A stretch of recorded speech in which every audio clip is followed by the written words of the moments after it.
Hi, you're listening to Dusk to Dawn, reading horror and weird fiction. We're your hosts, Amber and Dan. Find any trigger warnings in our episode notes. We're happy you're joining us and enjoy the show. Carcass, cut in half, stunner, slaughter line, spray wash. These words appear in his head and strike him, destroy him. But they're not just words. They're the blood, the dense smell, the automation, the absence of thought. They burst in on the night, catch him off guard. When he wakes, his body is covered in a film of sweat because he knows that what awaits is another day of slaughtering humans. What are you eating, babe? Oh, a neighbor brought over some special fingers earlier, and they're really tasty and crunchy. Cool. Yum. So we got a good one for you today. It's a doozy. I'm just going to start off by saying that Amber complained when we did A Short Stay in Hell, our most popular podcast episode, because it was too philosophical. And I complained when Amber picked The Road Through the Wall because it was too suburban. And now, I don't think either of us are going to complain about today's episode. Oh, I have a lot to complain about, but it's not. But neither of us are going to say this was not horrific enough. So we are ending our first season with a doozy. What are we talking about today? We're reading Tender as the Flesh by Agustina Bazterrica.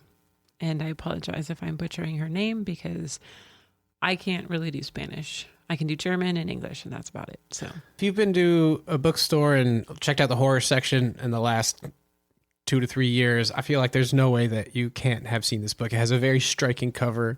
It was first published in Spanish in 2017 and then hit the English market in 2020, translated by Sarah Moses. It reads really well in English. I can't say it's a great translation or not because I don't know Spanish, but it's very good. There's a lot of translated horror from Spanish. There's a lot of Latin horror out there, which is really exciting. I'd be curious, like, how many horror writers have a Catholic background, because I feel like that's just like a Probably foundation for creating horror writers. Well, the first one that comes to mind to me that has like religious tones is Piñata by Leopoldo Gout.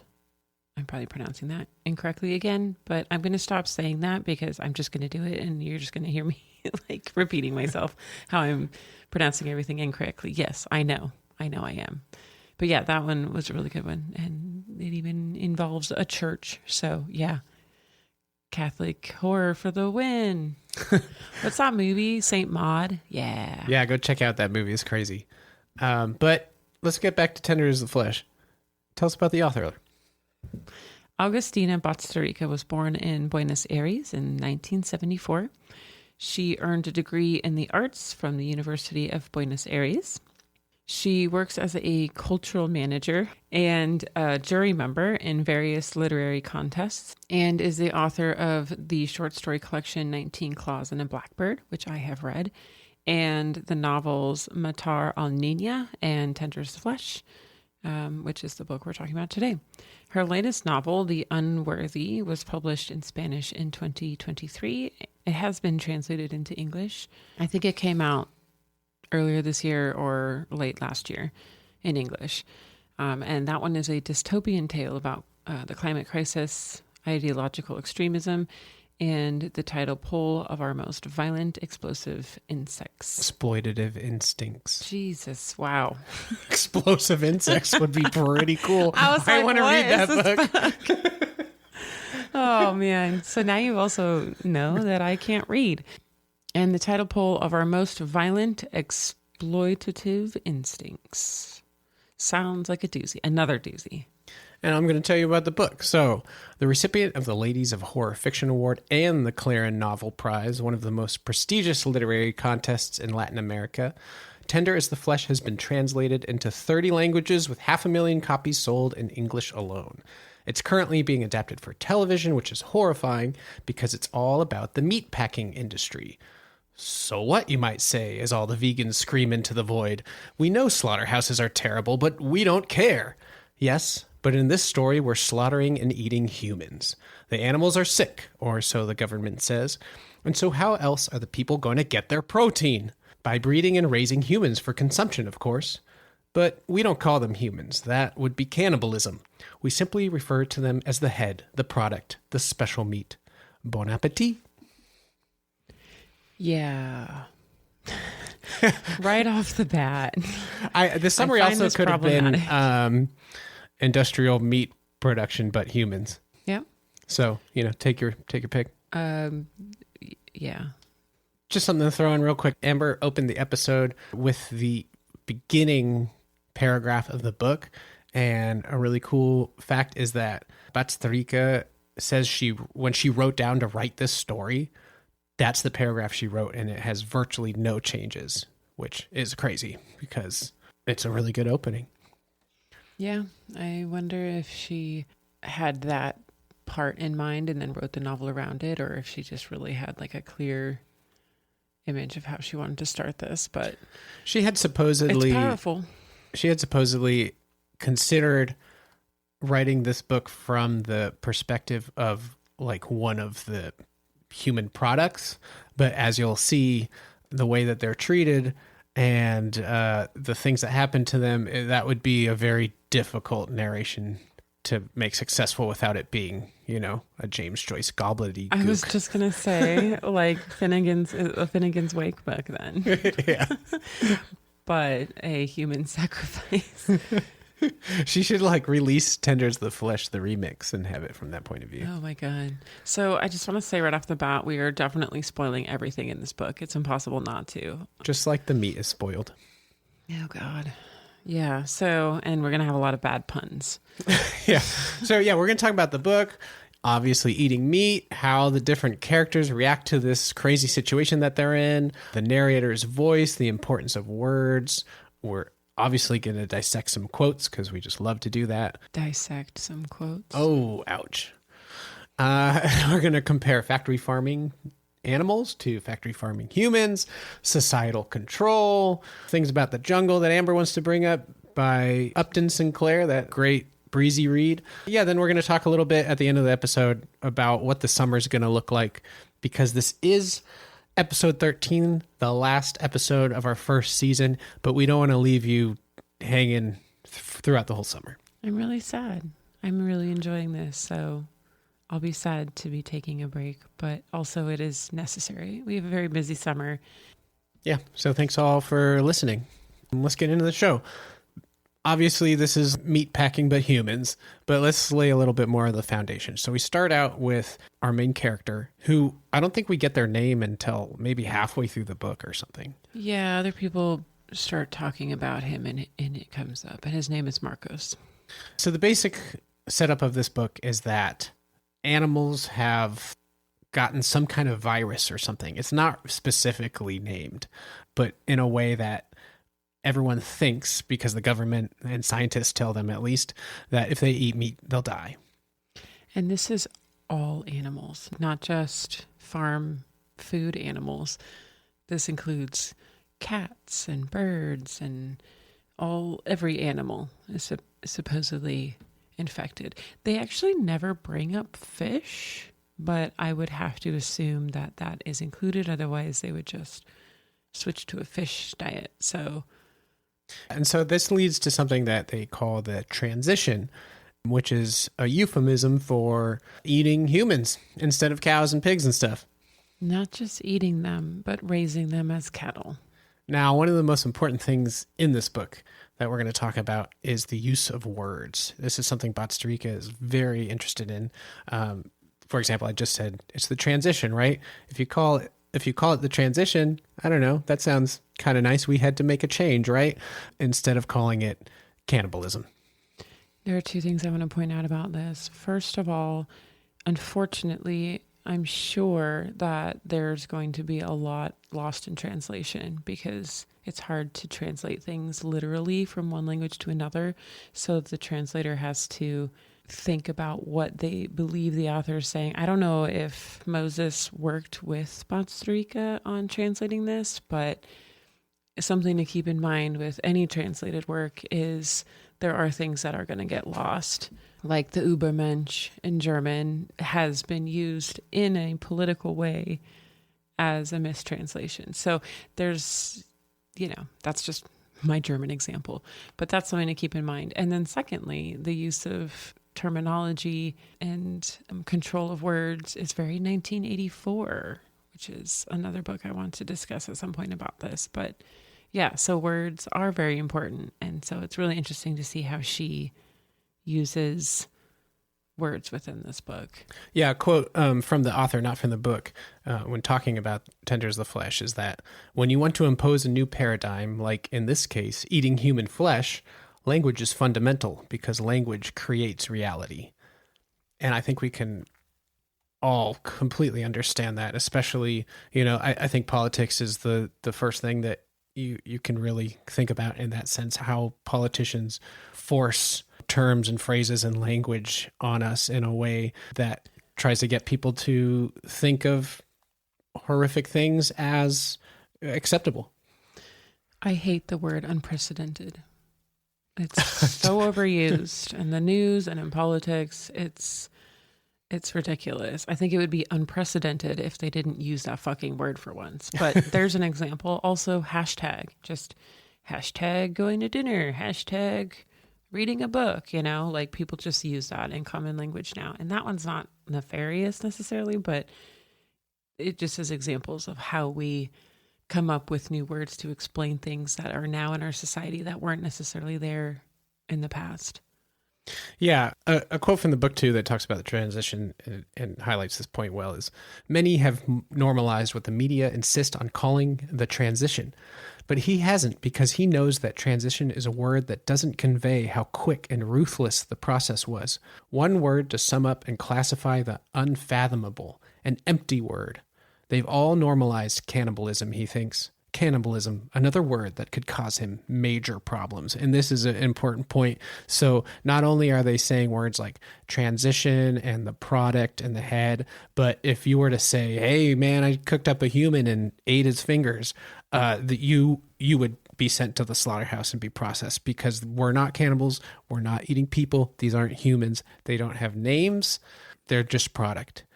We already do that with our food. Well, I don't because I'm vegetarian, but people do that.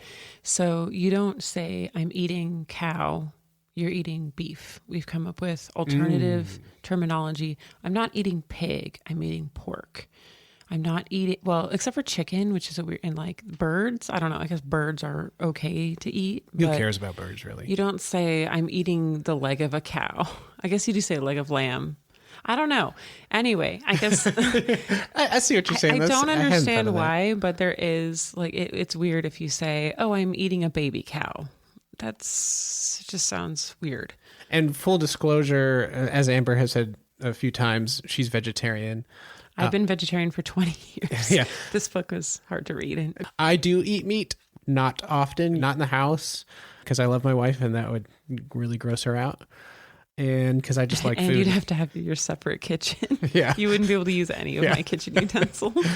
That would be pretty funny. But I do occasionally eat meat out of a restaurant. So I'm going to get hammered by Amber in this episode. I mean, yeah. Or we're going to talk about it. You probably are. Yeah, that's fine. Hammer away. I have strong opinions. So let's just preface this since we brought it up. I went vegetarian when I was a freshman in college. Before it was cool. It was definitely before it was cool. Well, it depends on who you talk to. I knew a couple of vegetarians and vegans actually too. This was back in the early 2000s, and it was not common. Granted, vegetarianism has been around forever. There are very few mainstream vegetarians. Today, I mean, even fast food restaurants, I think now have vegan options, which just blows my mind. Now we get like the Impossible Burger and the Beyond Burger, and meat eaters are like, oh, aren't you happy that you have that? And I'm like, not really. It's processed garbage. It tastes like meat. It tastes like meat. And half the time I get like a burger, I look at it and I'm like, babe, can you taste this just to make sure it's actually vegetarian? And he laughs at me and he's like, oh yeah, that is 100% vegetarian. But even when giving the vegetarian options, society assumes that we want to eat meat. And I don't want to eat meat. But Amber, how are you going to get your protein? Jesus fucking Christ. I hate this question, first of all. Lentils, chickpeas, beans, tofu, tempeh, edamame, peanuts, almonds, chia seeds, hemp seeds, quinoa, oats, seitan, broccoli, spinach, Brussels sprouts, nutritional yeast, hummus, and others. Yes, exactly. We're told we need to eat more protein than we actually But need wait, to. vegetarian proteins don't give me all the essential amino acids. Oh my God, eat a variety. That's why they say eat a rainbow of foods, because if you eat a little of everything, you get a little of everything. Oh no, I don't have an excuse now. I'm just a horrible person.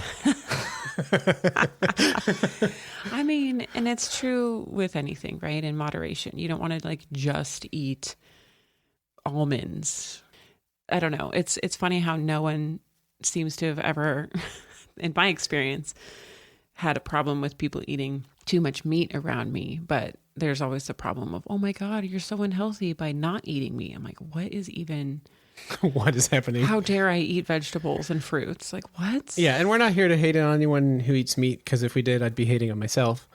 But these are just like the questions that always come up that come on, think a little bit. It's usually, this is coming from a defensive place, because I've spent, not so much anymore, but the first 10 years definitely having to defend myself as a vegetarian. And it's so tiresome. And luckily it's not the conversation anymore. It's much more widely accepted, which is awesome. I'm so grateful for these vegetarian meats that I was just complaining about, because a lot more people feel comfortable being vegetarian for ethical reasons. It's still something that clearly gets under my skin. Okay, so normally I feel like we might start by going into some of the characters, but I think what might work better for this one is to maybe describe a little bit about the industry of how these humans are processed. I feel like we should really focus on what's happening, and that'll give you a lot more context when we talk about how the different characters react to the situation. Well, I'll start with talking about, we don't ever see how they're raised, what their conditions are. It's briefly touched on, but for the most part, we see them once they've reached the slaughterhouse. There is a little piece that talks about the beginning. El Gringo tells him they're isolated in incubators from when they're little, and later on in cages. He says their vocal cords are removed so they're easier to control. No one wants them to talk because meat doesn't talk, he says. They do communicate, but with simplified language. We know if they're cold, hot, the basics. And just like with the cattle industry, they're pumped with growth hormones. So there's the general meat supply, and then there's the specialty. So the specialty meats are people who have not been given growth hormones and that kind of thing. So they're more pure and they're worth a fortune. Also, so they're called heads in this. So not all heads have to be grown or raised. Oh, God, I don't even know what terminology to use in farm settings, but you can register a head and raise it in your home, which is like a sign of prestige. So you can have a human caged in your home. Now, there are some rules. Yeah, don't call it a human. Well, yeah, yes.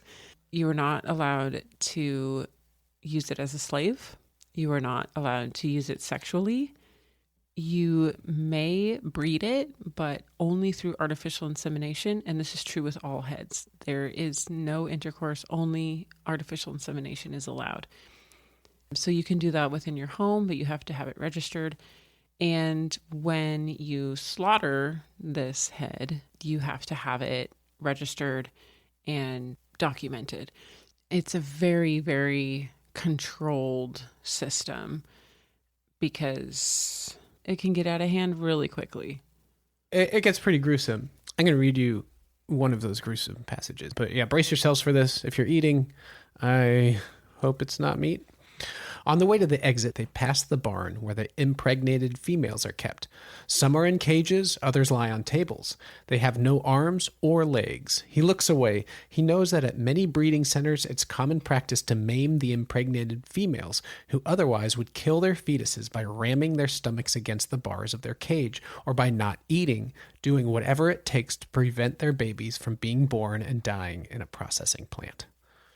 And so our main character works in a processing plant, the Krieg processing plant, and he is the boss's right-hand man. And there are also breeders where they get the head from, and there are also research and development centers that experiment on head in the same way that we experiment on monkeys. The head scientist is straight up a Nazi scientist, just doing experiments on humans that are completely inappropriate, but because they've dehumanized these people, it's okay.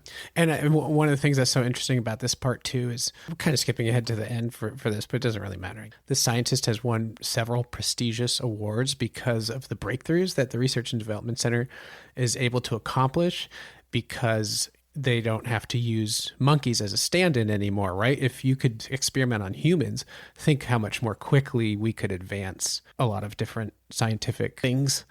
I don't know. Stop selling Nazi torture, please. Well, I mean, right? I mean, yes, but it is true. That's the honesty of it, right? Like, there is an advantage. They're doing this because it allows them to fast track their research. But the downside is they're accomplishing it through horrific means.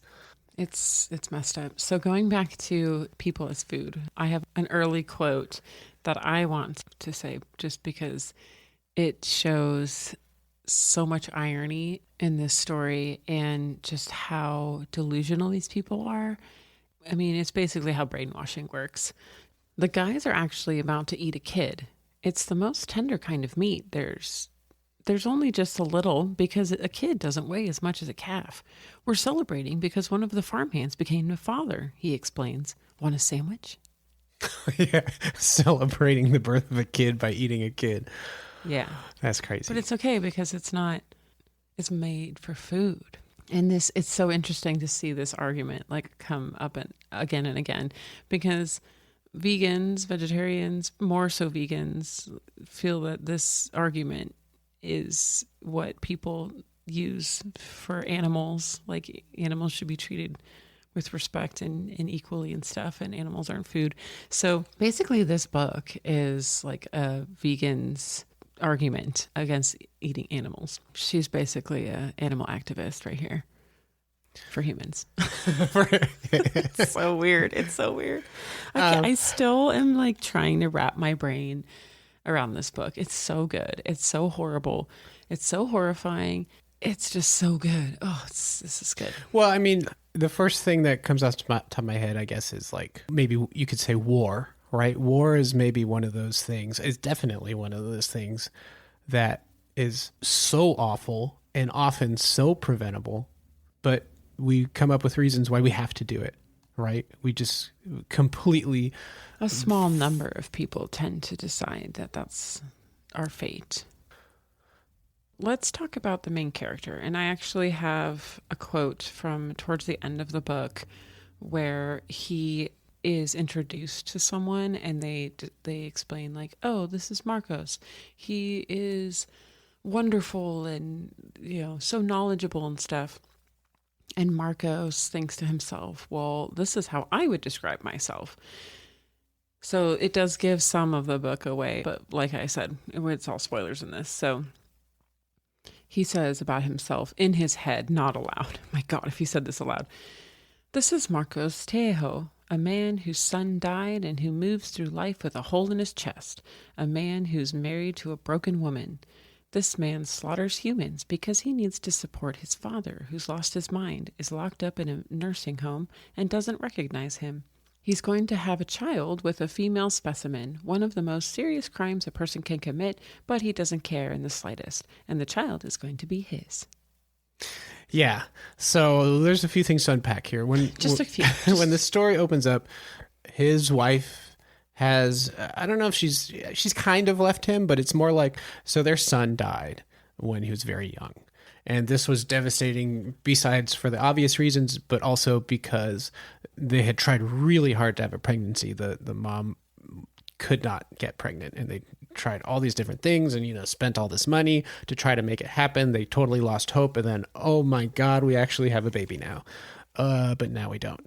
So mom moves back to her mom's house I don't know. It's not so she much like, basically just shuts down and Yeah. is in hardcore grief mode and Yeah.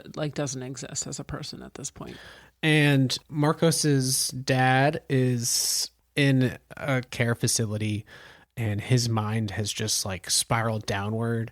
And it's heavily implied that he was just like very affected by the whole transition. And he seems to be one of these people who is like, this is wrong. This is fucked up. And it just crushes him. Yeah, instead of speaking out, he just lost his mind. But before this, Marcos's father was the head of a Normal slaughterhouse of cattle, and Marcos worked there and learned all his trade. And then with the transition, his father lost his mind potentially, and Marcos took over the workload from his father because he already kind of knew what to do. So that's part of why he's so prestigious, is he has this background in slaughterhouse prior to the transition.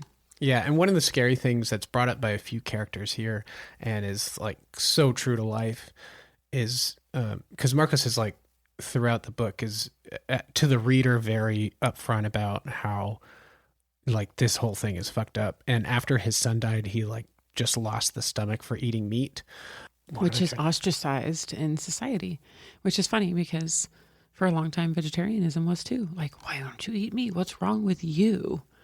Not what's wrong with me. No introspection. It's you that's the problem. And that's how Marcos knows he will be treated. So he doesn't explicitly say, no, I don't eat meat, but he does to his sister. He says it to his sister, but he says it's like his doctor saying, oh, your cholesterol's too high. And so he comes up with an excuse.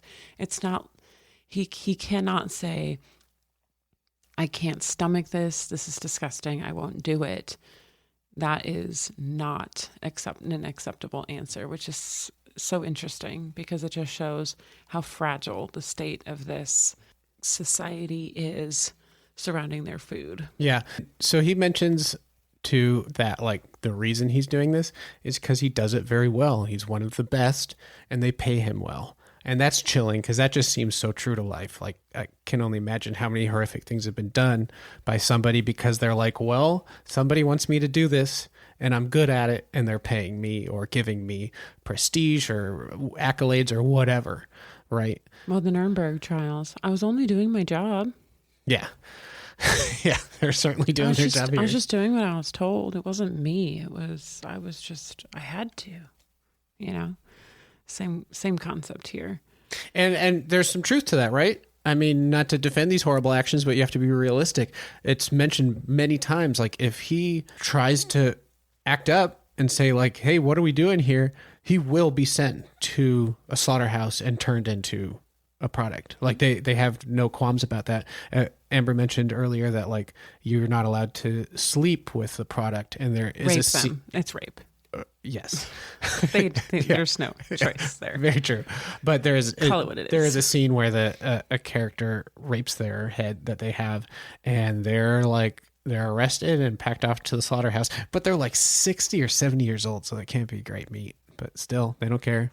They're like, yeah, and in that scene it's so fucked up too, right? Because I forgot why they went in there, because the wife was going nuts because the husband was raping the head instead of sleeping with her. Yeah, but I think they like had inspection teams that come on a regular basis and they check that everything is okay, kind of like what we do with children in foster homes, like people are supposed to come in and check that they're in an okay situation. That's what these inspectors do with these head. And I think that's what happened with this family, and finally shows them the head, and it's in this tiny like coffin box under the bed is where it's kept. And they're like, well, these aren't ideal conditions, but okay, it's fine. And then she breaks down. She's like, no, like my husband's sleeping with them and not me, and like she just like, he doesn't love me anymore kind of thing. And so they're like, oh, well, okay, carry off the husband and the head to a slaughterhouse. So not only does the husband get slaughtered, but the head is then also sacrificed. And the wife, I think, got a fine. Yeah, one of the interesting things that really can show complicit. the perversion of laws and how laws, give us the okay to do horrible things. But like another reason the inspection teams come by is because they want to make sure that the product is clean, like is being taken care of, like doesn't have sores or, anything that could ruin the meat, right? Before they find out that he's raping her, they're like, she's in a coffin and that's weird, but she looks clean. She looks healthy. That's cool. And I wonder if part of that stems from the animal sickness, that they'd worry that they would, if they get gross and sick. I don't know. It's just so gross. Yeah. Probably what we're going to end up doing here is now that we've really kind of laid the groundwork for what's going on in the world is maybe just go through the characters because they're really just ways of showing different reactions to all this, right? Okay, so our next suspect is Marcos's sister, Marissa, and they are not very close, don't have a great relationship. The sister has 2 shit teenage kids. They're twins, not identical, but twins. And they like never go and visit the father in his care facility. She just keeps saying, "Oh, we don't have the money. Oh, we don't have the time." I don't even just like any reason not to go see him. They don't care, and she is totally obsessed with status. One of the ridiculous things that they've started doing in this neighborhood is everybody has an umbrella because they're like, if you don't have an umbrella, bird's gonna shit on your head and you're gonna die. Or attack you like Hitchcock style, I think is the main fear. Gotcha. Okay. And whenever Marcos goes there, he like doesn't bring an umbrella, and the sister's like, "What are you doing? The neighbors are going to see you. Would you want to die?" And he's like, "This is ludicrous." But she is 100% in it, and like as a very much a person who does not think for herself, is just like, "This is what we're doing, and so I'm going to have special meat, and why aren't you?" But she's like completely committed to the transition and this new world order, and if it changed to something else, she would be into that too, because she's just one of these people who is like, I'm going to do what's expected of me so that I'm not judged. I kind of agree with that, and I kind of disagree with that. Okay. There's one scene where she pretty much snaps and has to leave the room. Yeah, but it's so performative. With the knife? Yeah, the kids make some joke. So the teenagers are like, "Oh, there's this joke about..." I don't think they're teenagers too. I think they're like tweens or younger. That's how I envision them, at least.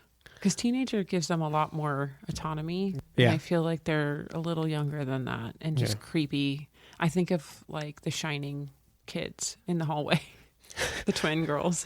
So the mom gets livid, and tell me if this is the part you're thinking about, because the kids apparently have this game where they're like, "I wonder what that person tastes like." It's a school game. Yeah, school game. And they're like, "I wonder what Marcus will taste like." And then it's great because he turns it around. He's like, "I'm pretty sure you'll taste like rancid, disgusting meat. And I'm pretty sure you'll be nice and sweet and tasty." And he's like, "Actually, like based off all the experience I have, that's really what they taste like." And he tells them and stares them in the eye. But the kids are doing this, and the mom like slams the knife into the counter, runs out of the room, and is just like furious. But I think this is absolutely performative. She's doing this because this is not cannibalism. We are not eating humans. That is disgusting, children. I read it differently. I read it, yes, that she's furious at the children for bringing it up, but because she's like on this fragile line of breaking, thinking about, oh my God, what are we doing? How am I raising my children? Look at my children. They're little monsters. I don't think, because, oh yeah, okay. Because of like what this world is doing to them. So you think she has a mask? I think so, yes. And I think that's why she's so worried about her image, just because she's worried that if she reveals how she really feels about it, that she'll break. Interesting. I don't think she gives a shit. I think the only thing she cares about is her social status. I think she loves, and that's a fair, what she's doing. Yeah. I disagree. I feel like she's on the fringes of losing her mind like her father, just because her performances are so over the top. But I felt like this was a moment of her actual personality coming through, of like, I don't want to fucking talk about this. This is not okay, But then later she goes and gets ahead. And not only does she get ahead, but they are doing the new trend, which is basically trying to keep it alive as long as possible while cutting pieces of them off. Yeah, they have this book called, like, I don't know, Raising Humans, Death by 1,000 Cuts, which is, essentially like how often can you carve this thing up and keep it alive? Yeah. So I think you're probably right. But in that moment, I felt like, oh shit, she might actually break right now. She might just crack and lose her fucking mind. Because, I don't know, I guess I was giving her the benefit of the doubt, which is so not usually me. I'm such a pessimist. I just assume everyone would be giddy about eating humans.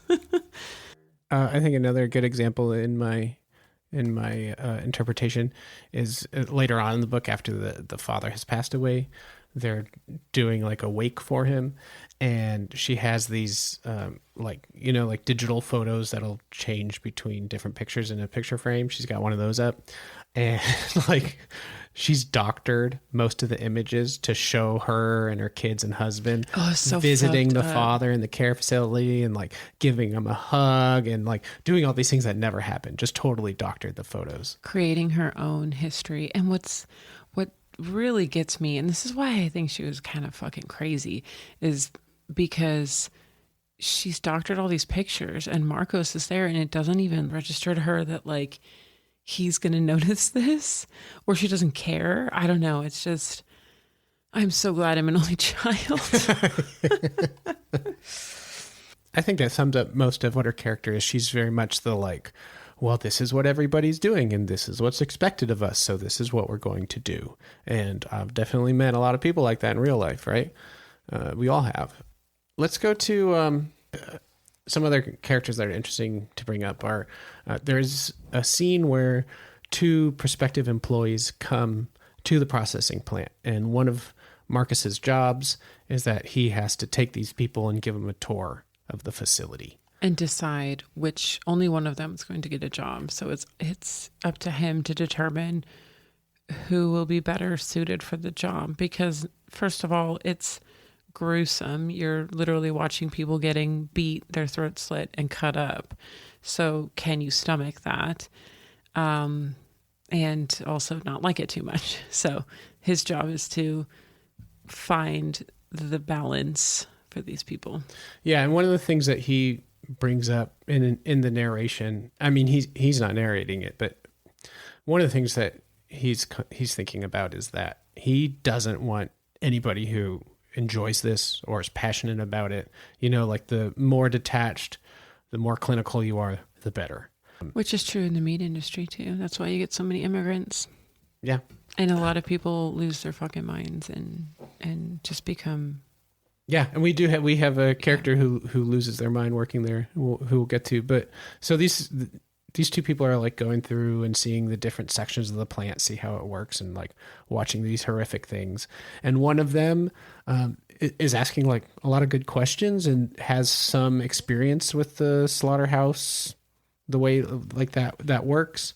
And is asking more of these clinical questions, like, well, how do you do this? And like, how do you do these things to prevent spoiling the meat and all these kind of things? But also every now and then this guy has to like go and sit down and collect himself because he's looking at horrific things, right? And Marcus is like, all right, take your time. But then this other guy who's there, he's having a good time. Yeah, he gets more and more into it and like has a harder time hiding his grin and enjoyment. Oh, it's just so creepy. Yeah, so they're witnessing some horrific act in the processing which plant. Is described in detail for us. Yeah, I won't describe the act that he sees, but here's kind of a description of like what this man is doing and why he's really there. So the man looks at the floor and doesn't answer. Then I should preface this by saying that Marcus is getting increasingly frustrated with this guy because it's obvious that he's like being very flippant about this and is like enjoying it. So he's basically like, what the hell's going on with you? The man looks at the floor and doesn't answer, then impatiently puts his hands in his trouser pockets. He suspects this man is a fake applicant, Every so often, people pretend to want the job so they can witness the killing. People who enjoy the process, for whom it's a source of curiosity, an interesting anecdote to add to their lives. He thinks they're people who don't have the courage to accept and take on the weight of the work, which is a really interesting interpretation by him at the end. Yeah. So like, you don't have the courage to accept. Like, what does courage mean in that line? The ability to compartmentalize. At least So in my mind. He's almost gone like on the opposite side of the spectrum. Instead of losing his mind because it's so disgusting what's going on, he loses his mind, is like on the opposite end of like, this is great, everything's wonderful. No, I mean, there are just sick people out Sure. there too who will take advantage of this kind of situation. There's always someone who's going to take advantage, and there's always someone who's going to like things that our society have deemed taboos, right? I mean, otherwise we wouldn't have the need to create taboos. Cannibalism is one of them. I mean, look at one of the best horror films is Silence of the Lambs, you know? Hannibal Lecter is a cannibal. In the show Hannibal, he makes it like almost appealing, you know? So there's that push and pull of it. And part of, while they're going on this tour, they also see one of the workers. They're going through a hallway and like looking through windows to the different floors of the processing plant. And in one of them, Marcus sees an employee who like hates Marcus. And the reason he hates him is because he had a friend that he used to work with who they called Ency, because he liked to read, and so he had like encyclopedic knowledge, and people really liked him, and he seemed to be doing well. But then he stopped reading. He started showing up to work with bags under his eyes. He started acting erratically, and then eventually he went crazy and just like took his chainsaw, because that was his job. He was like, I don't know, cutting the sternum or whatever they do. I don't know, the chainsaw work.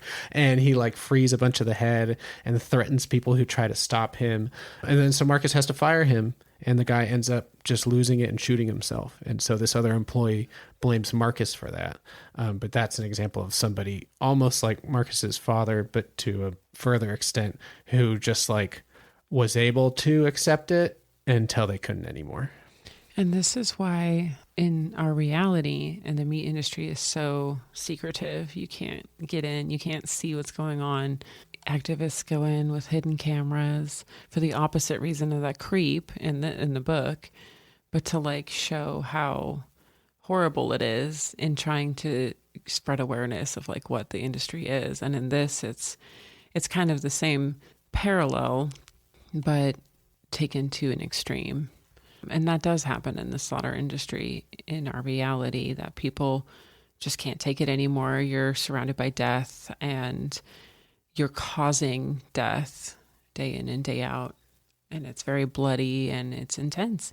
And I don't know, I mean, you have to imagine that these people are at least on occasion sitting there thinking like, oh, I'm so fucking lucky that I am not ahead.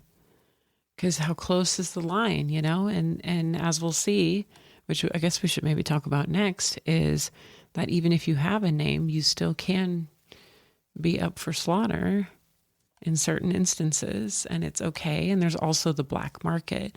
So they have night curfews. You shouldn't be out past dark because there are these gangs of scavengers, who are starving and desperate and go around trying to kill people, and the slaughterhouse feeds them scraps now and then, and they will kill you and eat you just on the street if you're alone and in an alley. So talk about being a woman scared to walk alone down an alleyway. Yeah, really. Let's talk about hunting. Let's talk about the game reserve. Oh, this part is it's pretty crazy. This definitely reminds me of, I don't know, is it Running Man that kind of has this? Is that the movie? There's some movie where like a rich guy invites people to come and hunt humans. Yeah. Not to eat them, but it's, oh man. I don't remember what that was called. It made me think of Battle Royale a bit.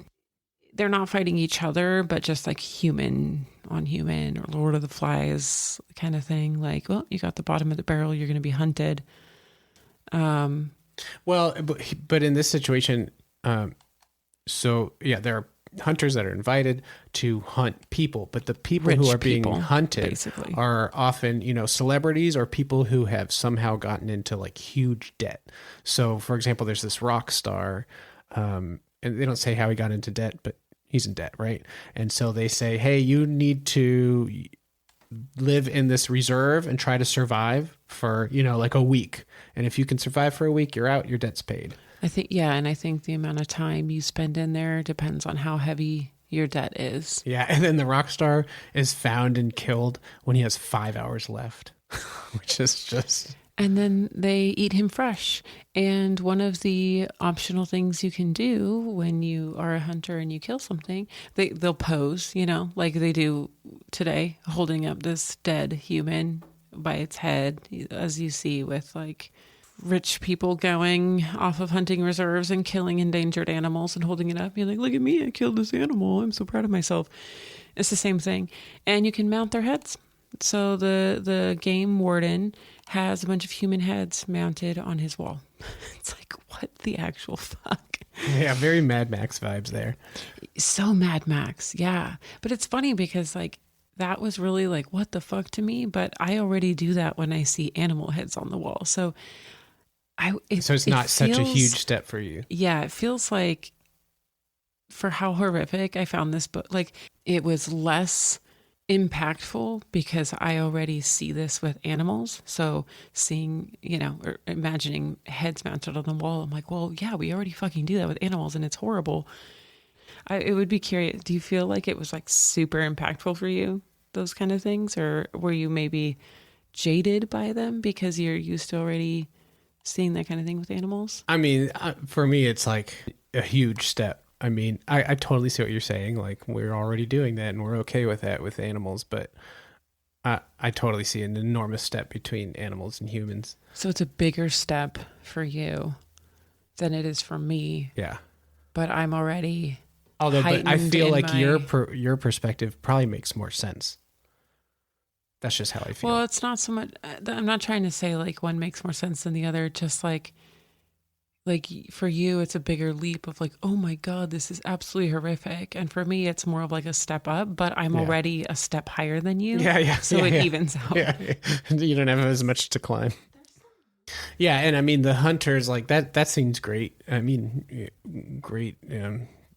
In the sense that like it's really interestingly written because they're eating like different parts of this rock star, like his tongue, his eyeballs. Even one of the hunters is eating his penis, and like one of the other hunters is like, per what? request. Yeah, per request. And one of the other guys is like, what, are you gay? And he's like, actually, eating the penis is an aphrodisiac and makes me manlier. And then they're like, oh, okay, well, we won't bother you if it makes you manlier. And Marcos is like, no, it's disgusting. But this is actually the point where he's invited to eat and pretty much is put in a situation where he cannot say no and tries to avoid the meat on his plate, but can't and eats it. And then he says to himself, oh yeah, I forgot how delicious this actually is. And you're like, wait, what the fuck?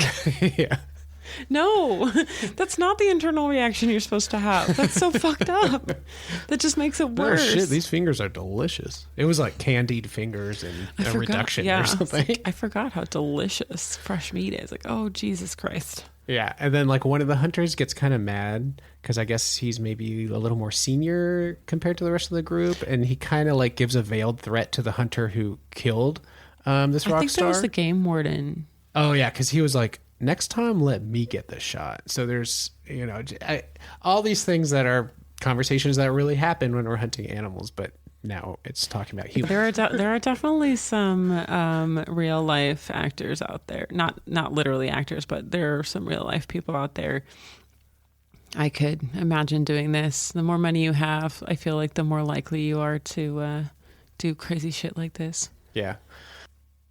I want to go back to talking about language. It's really interesting how they have to tiptoe around certain things, but then as time goes on, Marcos points out how the labels bring back a lot of the slaughter terms that we have today as like pointing out better pieces of meat and such. So There was one quote that I underlined part of this because I was like, what the actual fuck? No, no. Before long, people began to ask for front or hind trotters, using the cuts of pork to refer to upper and lower extremities. The industry took this as permission and started to label products with these euphemisms that nullified the horror. Excuse me, nullified the horror? No. No. No, it's still fucking horrific. And it's... I'm sorry, is this an arm or a leg? It's interesting, too, because throughout the book, Marcus is going to like different clients, breeders and stuff to, keep product coming into their processing plant and make sure that it meets their stringent requirements. It meets.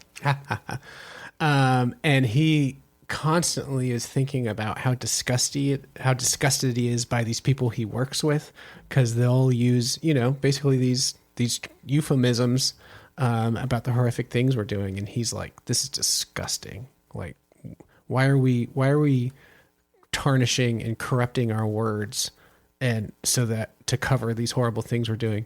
But meanwhile, he's part of this too. He's just thinking this stuff. So for all he knows, some of these other people he's talking to might be thinking it too, but nobody's saying anything, right? That's another interesting question that I have is, does it matter that he feels bad about it if he's still doing it?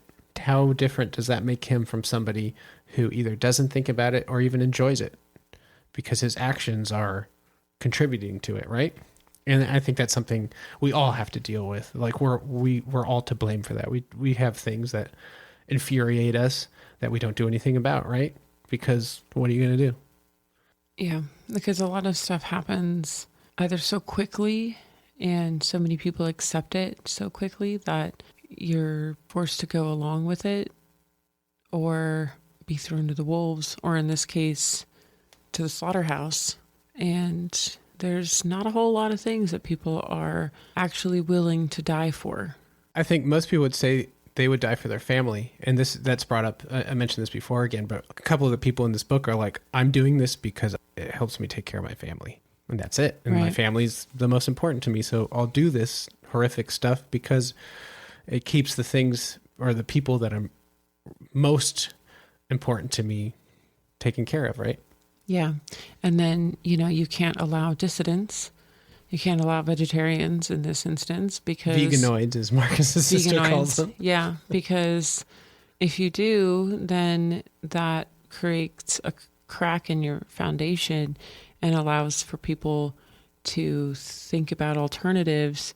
And if you're given the ability to think of alternatives, you might realize that what you're doing is wrong and you don't like doing it. You allow yourself the ability to have those thoughts. And if you do that, then all of a sudden you're fractured. You can't do these things anymore.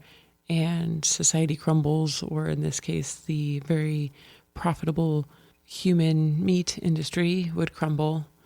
And it brings up a really interesting question about control, because so Marcus is not convinced that the virus that prevents people from eating animals still exists. I think that it's very clear that it did happen.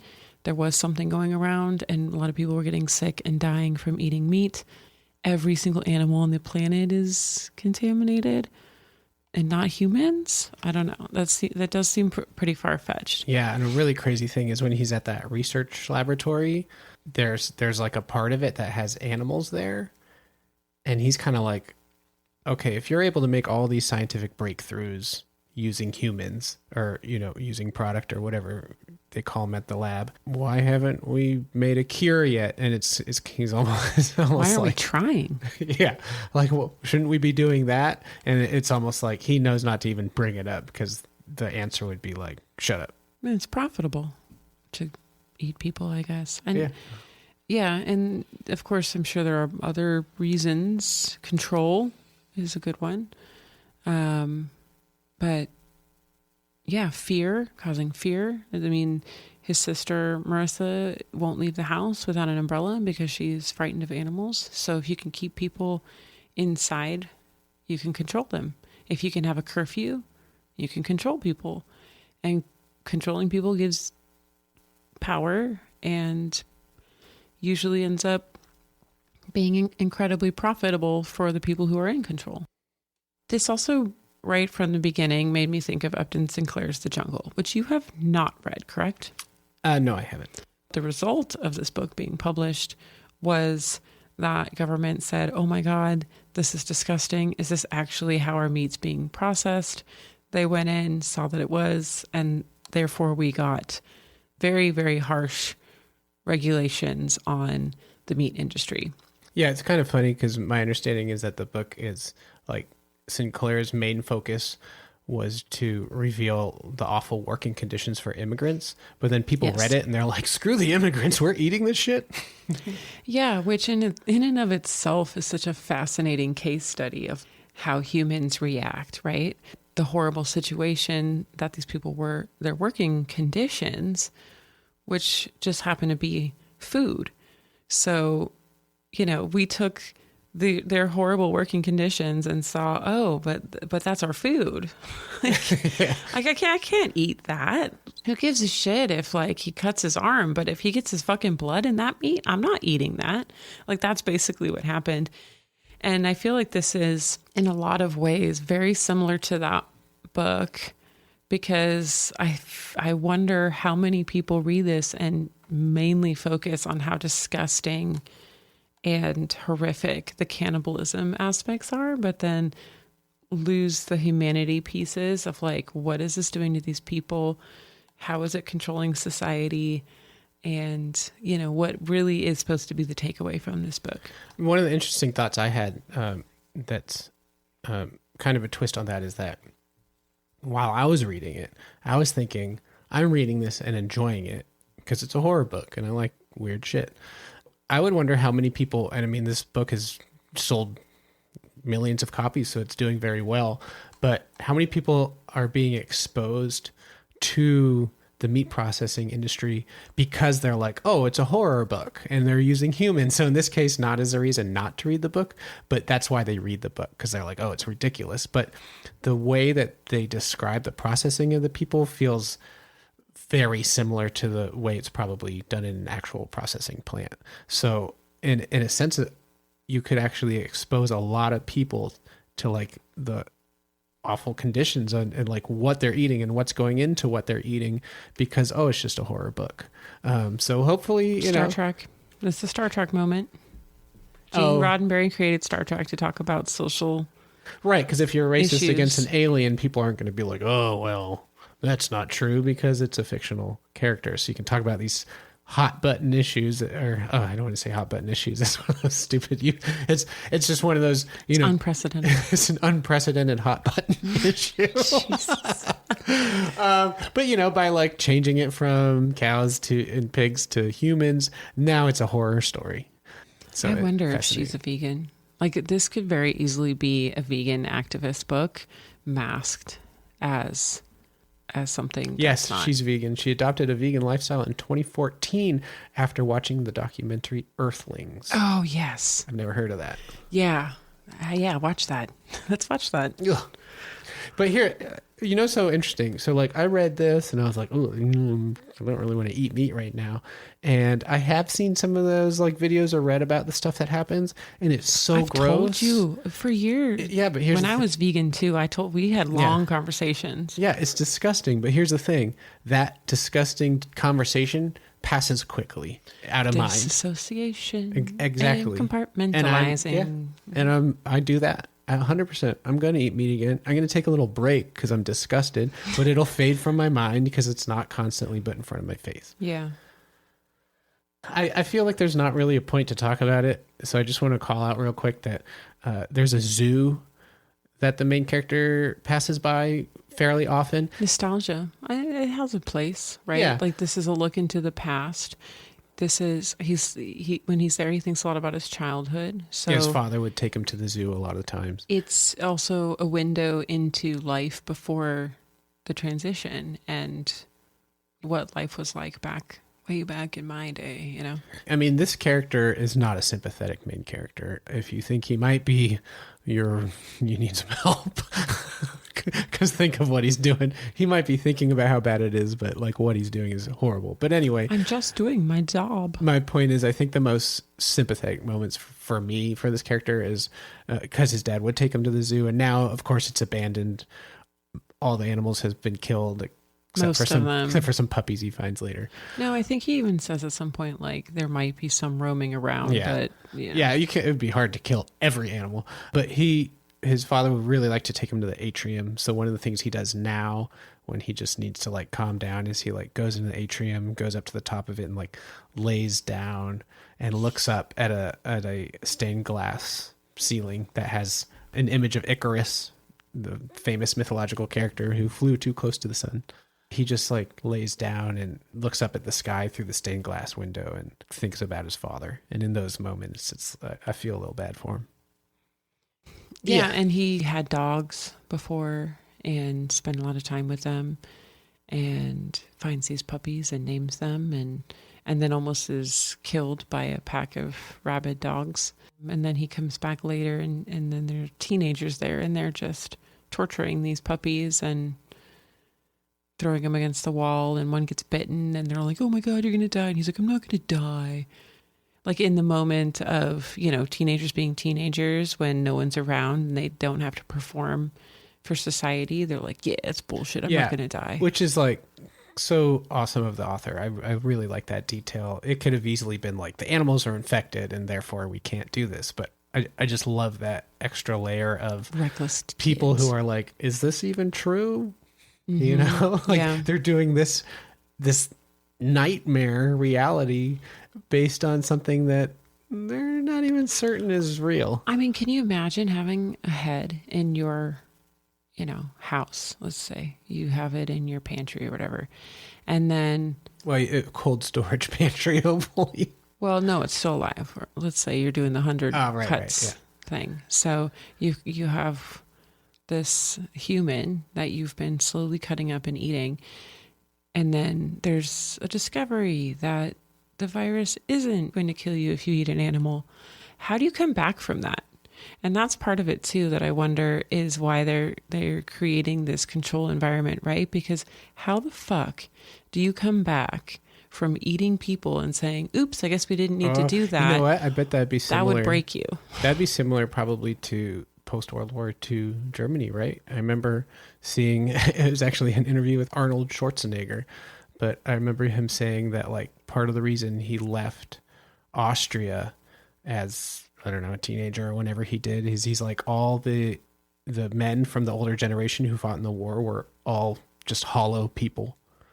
Yeah. Because they lost the war. Yeah, but that's different. That's because they lost the war. It's not because they regretted being Nazis. They just pretended they weren't. I don't know. No, I don't know. Maybe I feel like there's some. The next generation. There must have been, not to like sympathize with the Nazis, but I mean, really think about it. Like what they're doing is as horrifying as this, and then most to people have that reality broken, you disagree? I disagree. I think most people, if you were a Nazi, you were a Nazi. There's no coming. Yeah, but think about the people who put up with it and didn't say anything. Right. I'm talking about those people. Yeah, but they already felt that. It wasn't like post-war they felt that. It's the next generation. It's the children who really had to live with that. Yeah. And it's documented. They had...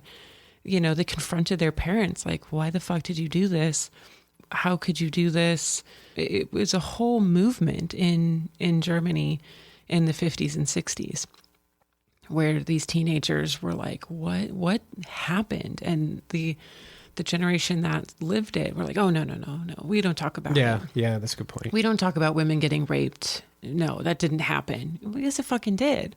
And they were just in a state of denial. So it's interesting to see the children in this book. These teenagers are brutally murdering dogs, but they also don't necessarily believe that they're going to die if they get bitten. And then Marissa's children are fucking creepy. They are creepy kids. And I mean, they end up having a human person in their home. It's too close to home, mentally, to be able to be okay with that. So I think it's the next generation that really is affected. Interesting point.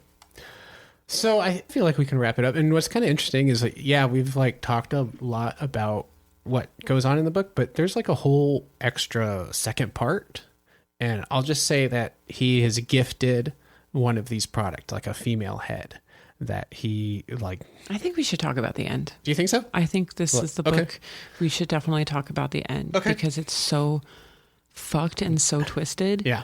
If you don't want to have it spoiled, I guess just stop listening now. Okay. I'll just say this is our last episode, but we will be talking about stuff for next season and such. But basically, we're going to post maybe a couple things over the summer. Follow our Instagram and wherever you listen to your podcast for updates on when we start posting again. But I believe our first episode will be September 2nd. Yeah. And like she just said, over the summer, we don't really want to schedule anything. We want to keep it kind of loose, but we're hoping to drop a couple surprises. Well, we'll talk about this more in detail after. I just wanted to say that in case you don't want the ending to be ruined. So the ending is so fucked. So this guy gets a head of cattle, right? And he gets it from a client who like he has chastised a little bit. Like apparently the client has sent them some bad meat a couple of times. And he's kind of like, hey, we're not going to work with you anymore if you don't send us quality stuff. And so the reaction from this client is like, I'm going to give you your own personal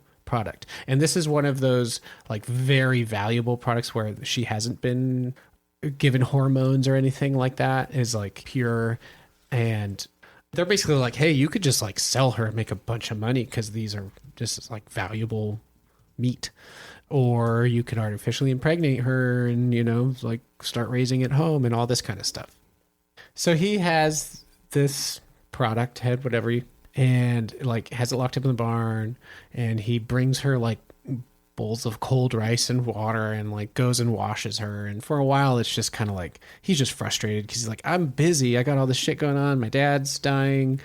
Or, you know, like I have to take care of my dad, and like I don't have time to take care of something else, but he accepts it. And then, you know, he hasn't seen his wife in a while. He's real lonely, and he's going a little crazy as the novel goes on. So he starts coming up with other ideas of what he wants to do with this product he's been given. You want to go into that a little bit? I'm not really sure it's clear. I mean, it's not clear exactly why he rapes her, but he does. Because he has this like moment where he snaps. He's just so lonely. I think. I don't know if it's loneliness though. Desperation. I don't know. Maybe it is. I'm sure in part it's a mix. It's a cocktail of bad ingredients. Yeah. It seems like he only rapes her the one time, or at least it's only implied the one time. I don't know if it's an ongoing thing, but.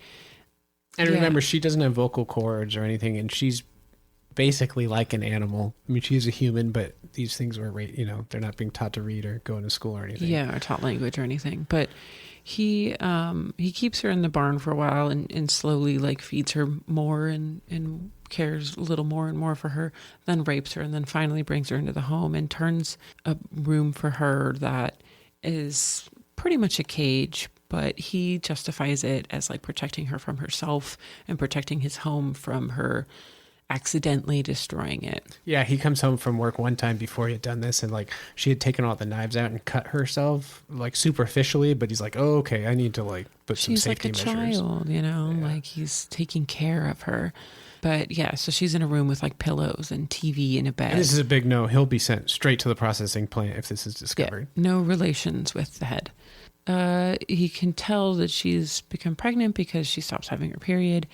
And because he's such a big shot at the processing plant, he knows, because he was, actually, we didn't even bring this up yet. He was one of the first regulators who would go to people's homes and check on the heads later, and kind of laughs to himself in a self-deprecating way. Like, oh man, I created these rules. I helped create these laws that I'm now breaking. But the pressure's piling up. Yeah, he gets away with it for now. And one day he's called away for a long time. She's going into labor. He doesn't know what to do. So he calls his wife and says... Not just going into labor, brownish, green, liquid is coming out of her, which he's read as like, oh no, the baby could die. And his wife was a nurse, if we didn't mention that. So he calls her and says, you have to come now. And she does. Yeah. So as a reader, I'm like, what the fuck? Your wife is going to come over and like see this? What could happen? Like, this isn't going to turn out well. And so the wife gets there and he's basically like, I need you to have an open mind and I need you to go into nurse mode. And she's like, what are you talking about? So he takes her in, and of course her first reaction is utter horror. Like, there's a pregnant product here, like all the things. What the fuck did you do? Yeah. But then he's like, yeah, the baby's going to die. And she's like, bam, nurse mode. And like ends up delivering the baby and is like, you need to get out of the room, Marcus, because he's obviously nervous and like pacing back and forth. It feels so medieval. Like the husband has to stand in the hallway. Yeah. And the baby is successfully delivered. I'm just going to read the end. It's so crazy. Cecilia is his wife's name. He gets up and gives his son to Cecilia, who begins to rock and sing to him. He's ours now, he tells her, and she looks at him, unable to respond.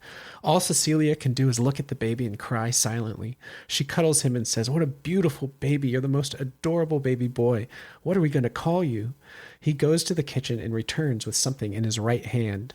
Jasmine, the product, he's given her that name. Jasmine is only able to stretch out her arms desperately toward her son. She tries to get up again, but is cut by the pieces of glass on the floor from the broken lamp. He sits down behind Jasmine. She looks back at him in despair. First, he puts his arms around her and kisses the mark on her forehead. He tries to calm her down. Then he gets onto his knees on the floor and says, easy does it. Everything's going to be just fine. Take it easy. With a wet rag, he wipes the sweat from her forehead. He sings Summertime into her ear. When she calms down a little, he stands up and grabs her by the hair. Jasmine, now only able to move her hands, is trying to reach her son. She wants to speak, to scream, but there are no sounds. He picks up the club he brought from the kitchen and hits her on the forehead, right where she's been branded. Jasmine falls to the floor, stunned, unconscious.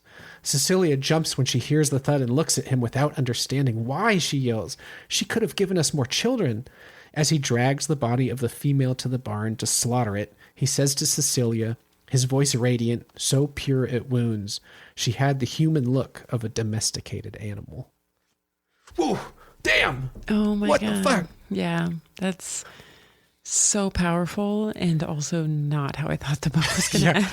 Damn. So, I mean, it's a happy ending, right? He's going to get back together with his wife and they have a baby boy again. I mean, I'm really glad that the book turned around. Yeah.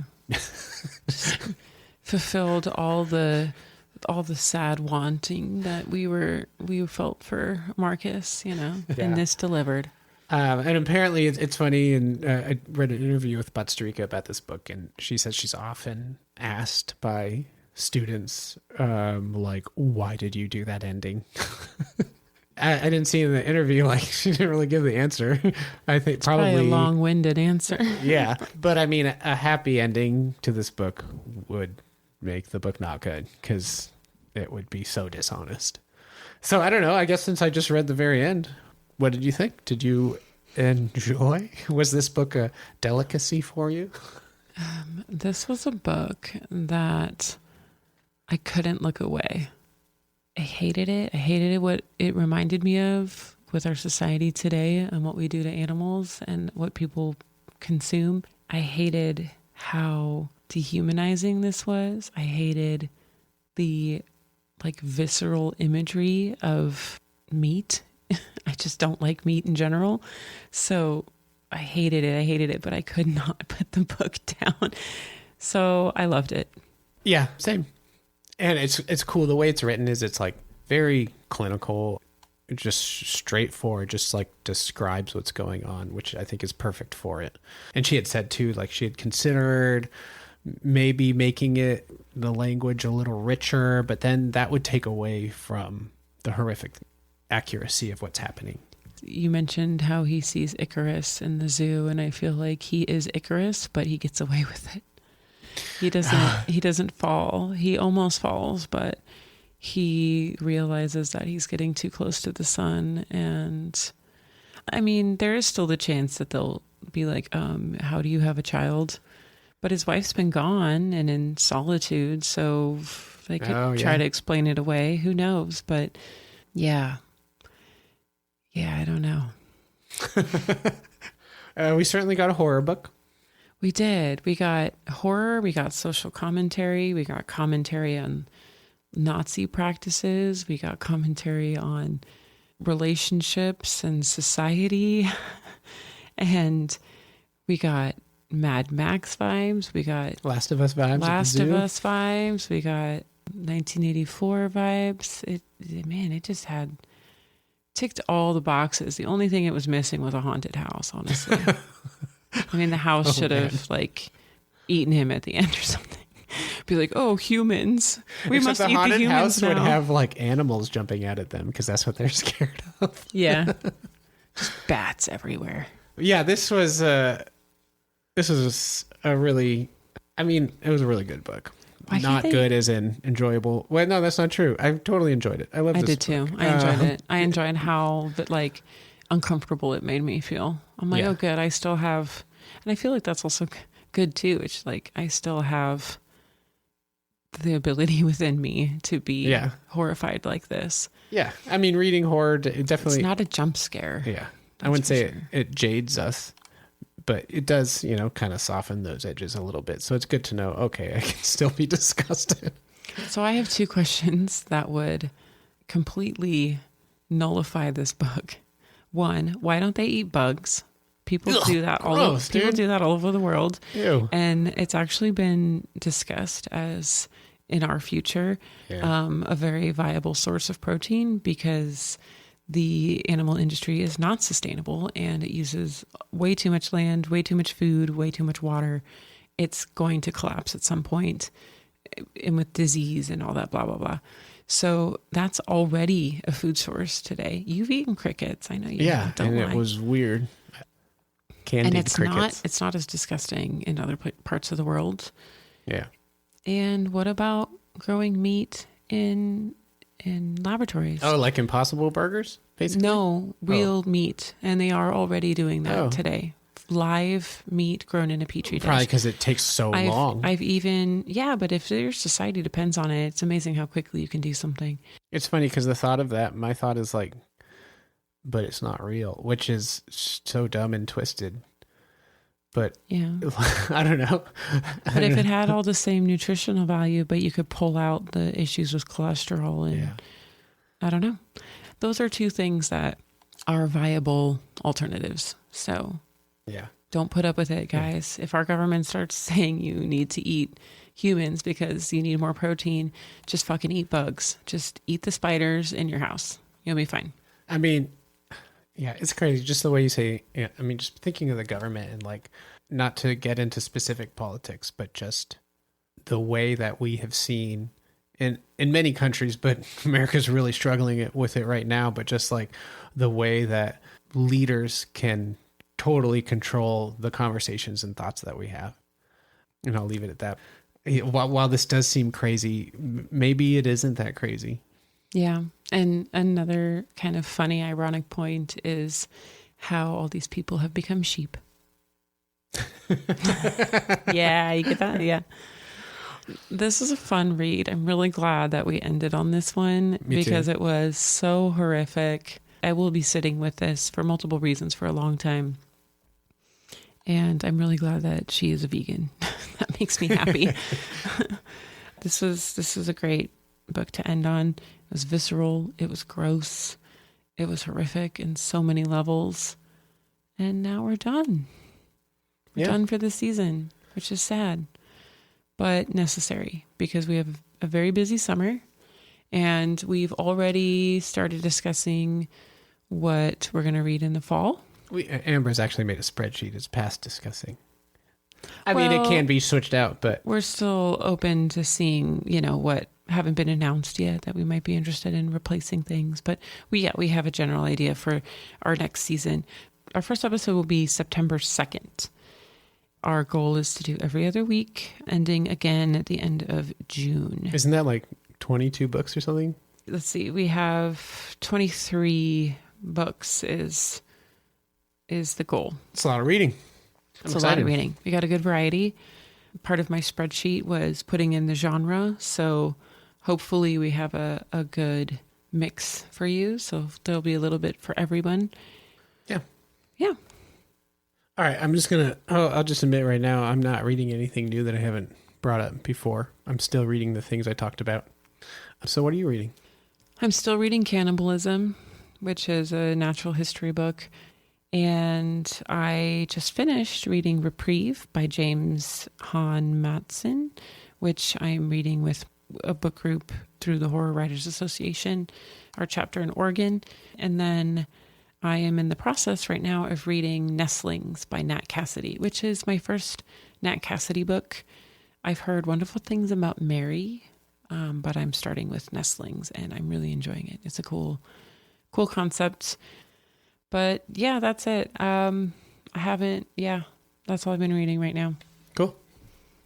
Yeah, and one of our maybe summer updates, I'll actually be able to say, hey, I'm reading this other stuff. Yeah, so thanks for listening. Yeah. See you at the very least in the fall. Yeah. See you next time.